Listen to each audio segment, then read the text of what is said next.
लेकिन देश में अगर आज अग्निवीर जैसी बीमारू व्यवस्था नहीं रहती तो आज बहुत ठीक रहता। सैनिक अब सेना छोड़ के जा रहे हैं। सोचो, अब नक्सली और आतंकवादी दिमाग लगाएंगे तो 4 साल बाद निकलेगा। तो आपका हर हथियार जानता है, आपसे बात करने का तरीका, आपका कोड सिग्नल सब जानता है। अरे भाई, नरेंद्र मोदी जी से कहते हैं ये डोभाल साहब को हटाइए, डोभाल साहब ना बेहाल कर देंगे भारत। डोभाल है आप।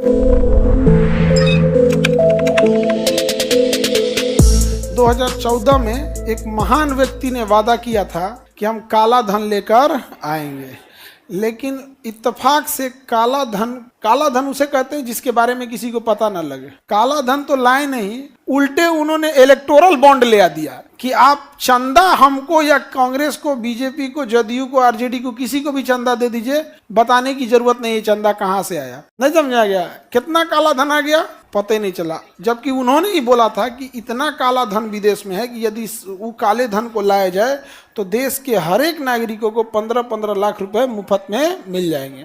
आप 15-15 लाख रुपए मत दीजिए, एटलीस्ट वो काला धनवा लेके आइए कि देश की स्थिति इतनी फकीरों वाली ना हो कि अपने सैनिकों को पैसा देने को ना पड़े तो अग्निवीर जैसी घटिया और वाहियात योजना लाना पड़े। एटलीस्ट पैसा उसके लिए तो लाइए। हम लोग थोड़े भीख मांगा बैठा है कि हम आपको पैसा के लिए मांग रहे हैं यहाँ पे।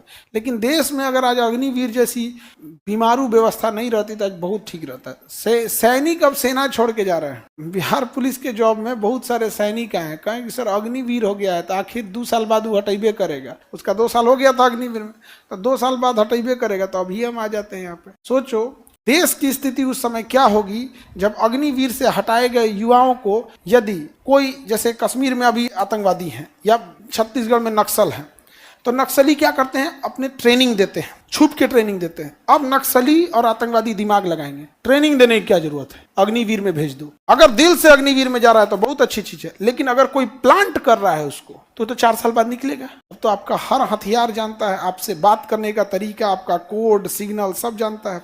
पहले रिटायर तब किया जाता था जब वो बूढ़ा हो जाता था, किसी काम का नहीं था। अब आपने रिटायर तब किया एकदम तैयार करके, अब लड़ने आइएगा आप। अरे भाई, नरेंद्र मोदी जी से कहते हैं ये डोभाल साहब को हटाइए, नहीं तो ये डोभाल साहब ना बेहाल कर देंगे भारत को। पता नहीं क्यों मीडिया का एक धर्रा अजीत डोभाल के तारीफ में लगा हुआ है कि पता नहीं कौन सूरवीर आदमी है, इन्होंने बाप रे बाप जैसे बांग्लादेश अलग कर दिए डोभाल साहब, वाह। अरे भाई, ना आपसे नक्सल कंट्रोल हुआ, ना कश्मीर कंट्रोल हुआ, डोभाल है आप।